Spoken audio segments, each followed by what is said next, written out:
Do you want to know what a mission-focused company like Coinbase is? Then you must watch this video. The most important thing is to start with the right expectations when dealing with people always. In this day and age, the internet brings a lot of possibility for distractions to each screen, be it on a computer, be it on a mobile, be it a tablet.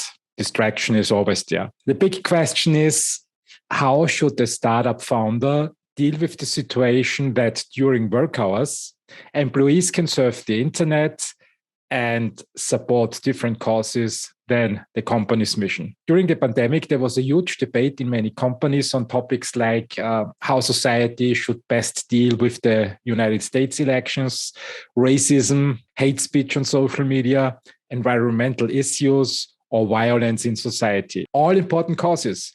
But what should the startup founder do when the employees decide to spend more work hours on resolving the world's most pressing social problems, or let's say pointing at the world's most pressing social problems rather than focusing on the company's mission? In the last episode of the All In podcast, the episode number 77, the four besties and their guestie, Brian Armstrong, the CEO of Coinbase, discussed this question in depth. Brian Armstrong founded Coinbase in 2012 to create a wallet to buy, trade, and store Bitcoin. In his first pitch deck, he presented Coinbase as a hosted Bitcoin wallet, what basically was the first mission of Coinbase.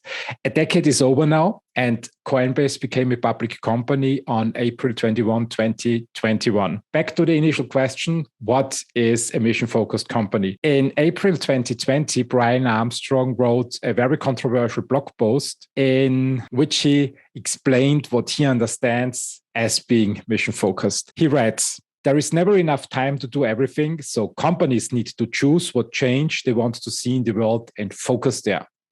It can take decades to move the needle on large global challenges. The core problem is that nobody alone can solve all problems simultaneously. Even when people unite and form a team, they need to focus on the mission to move the needle in another direction." In the podcast, Brian Armstrong reflected on the results of his decisions 2 years ago. Yeah, so I would say, short term, it was quite a painful transition. I think it created a lot of consternation. There was, some folks in the media decided to go call a bunch of people who'd left the company and, write hit pieces and all that kind of thing. And frankly, about 5% of the company opted into the exit package. So there was some teams that were shorthanded. A lot of people had to work extra time to fill in the gaps. But long term, I think it turned out to be an incredibly positive decision for the company. I do think there's a lot of companies in Silicon Valley right now and probably elsewhere is that, the CEOs and the management team almost feel like they're being held hostage by the employees. And I feel for some of these organizations, Sundar probably has an incredibly difficult job right now. We saw that video from Microsoft, I think last year with Satya, and it kind of was with people talking about their hair color and stuff. And they don't feel like that they can really lean in and move the company in the direction they want, and they're fearful of kind of all these internal dynamics.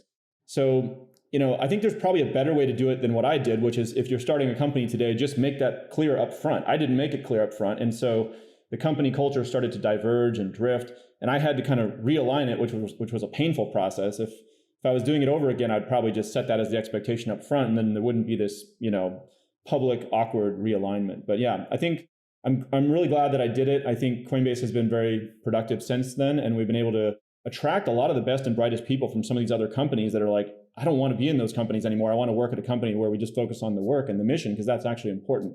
So I'd say it's been positive. Brian, I've always talked about this as being like the difference between a hard culture and a soft culture, where hard cultures are companies that really define what they do and what they don't do, and what they spend time on and what they don't spend time on.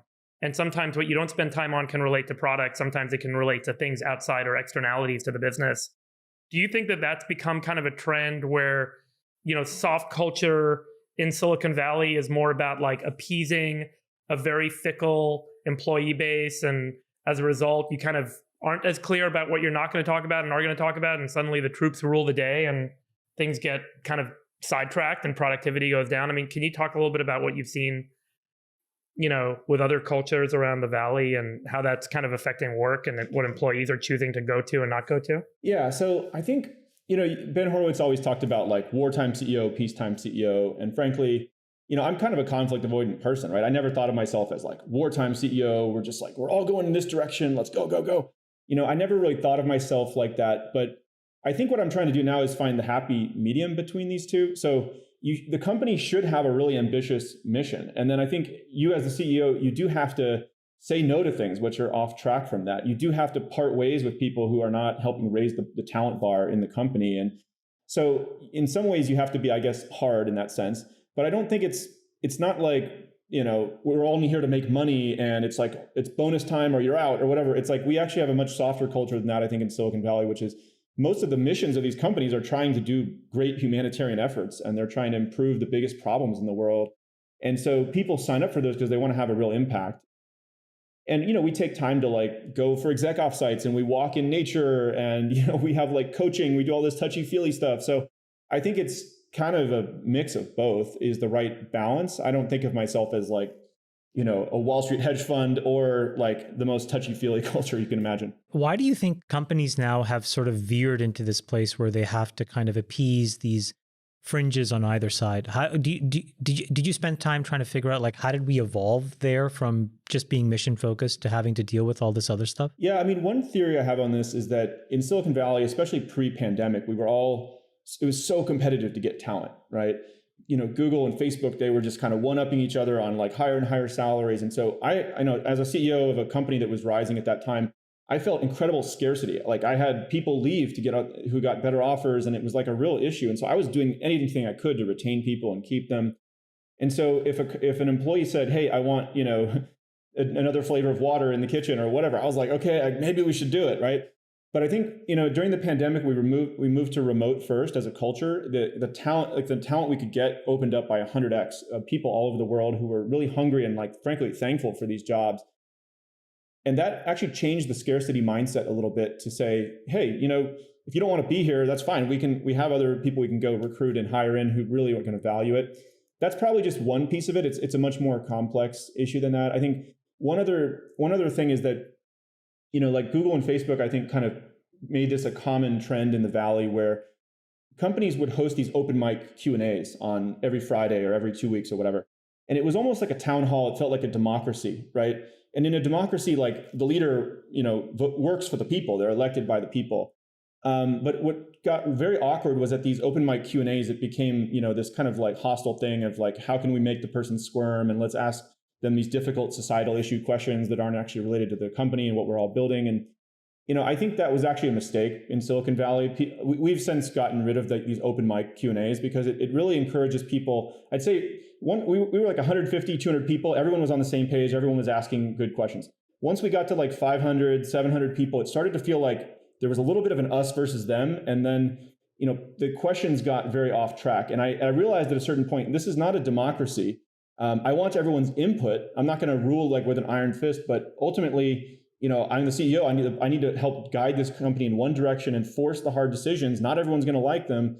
So we're not going to allow people to do grandstanding open mic stuff. There's just a little bit of a risk for that. 99% of people don't do it, but if one person does it, and it kind of creates this snowball effect. So we got rid of the open mics. People can still submit questions, but nobody else can see them. We read them ahead of the Q&A, and if there's a good theme in the questions, we address it. But you can't like grandstand with an open mic. I saw this.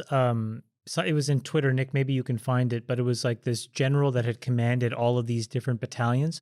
And he was talking about what it was like in all the different theaters in which he's operated. And he basically said, 80% of the men and women that served for me were just absolutely incredible. You could always rely on them 100% of the time. They were 100% aligned. And then he said there was 15% that was wishy-washy. And what they were looking for was how you managed and dealt with the 5%. And the 5% of folks were always trying to push the boundaries and try to figure out where the escape valve was or where the exception was, or, whether they would be grandstanding or whether they tried to break a rule. And he said his entire energy was focused on keeping those folks extremely focused and on point or out. Because that was what solved for the 15%. Because the 80% would be fine, but if you didn't deal with the 5, the 15 would go crazy. and then the 80 would get dejected. And it just kind of, the whole thing would rot. And it was a really interesting reminder that there's these people that come into these companies almost with the desire to see these companies go sideways or just waste their time, which is completely counterintuitive because you think you joined for the mission, but they don't all the time. And to be fair, you, I think, told people, listen, you could, as a group of people off hours, create your own, dinner party and talk about whatever topics you want. This is just when I'm paying you to come to work. For those 8 hours, on the company servers, if you're using Slack or whatever, communication platform you're using, let's just stay focused on getting the work done so this could be a viable enterprise. But you were fine with people if they wanted to self-organize and do that on their own time, correct? You weren't saying you can't have political beliefs, you can't not care about BLM or some right-wing thing. That was one of the biggest sort of misnomers or characterizations. Yeah, exactly. Deliberate mischaracterizations about the policy is that it somehow silenced people or prevented them from, taking positions on issues or donating to causes they cared about. The policy never said that. It just said that while we're in the office together on Coinbase time, we're going to engage in Coinbase's mission and avoid fractious debates that divide us. Yeah, that's right. And let's build on that, Brian. What is the stated mission today of Coinbase? Yeah, our mission is to increase economic freedom in the world. And if for people who aren't familiar with that term, economic freedom is kind of an economics term like GDP, but it looks at the measures of different countries of the world, and it looks at factors like, are there property rights enforced? How stable is the currency? How easy is it to start a business? Is there corruption and bribery prevalent and things like that? And what's really cool about economic freedom is that it basically countries with higher economic freedom, like Singapore and the United States and Ireland, they tend to correlate with all kinds of things we want in society, not just better economic growth, but even higher self-reported happiness of citizens, better treatment of the environment, better income for the lowest 10% in society. Gender equality, all that stuff. Yeah, gender equality. And then, countries with low economic freedom, Cuba, North Korea, Sudan, these are some of the lowest.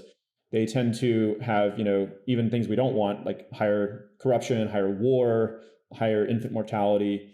So it's basically, when I read the Bitcoin white paper back in 2010, I had this thought eventually that was like, maybe cryptocurrency is this unique moment in history, this unique technology that allows us to inject economic freedom into the countries all over the world, especially now that more and more people have a smartphone. And we can basically put good financial infrastructure, good property rights, global trade, a stable currency into 200 countries all over the world as one small group, relatively small group of people. And hopefully it has all these positive downstream impacts. So that's the mission of Coinbase.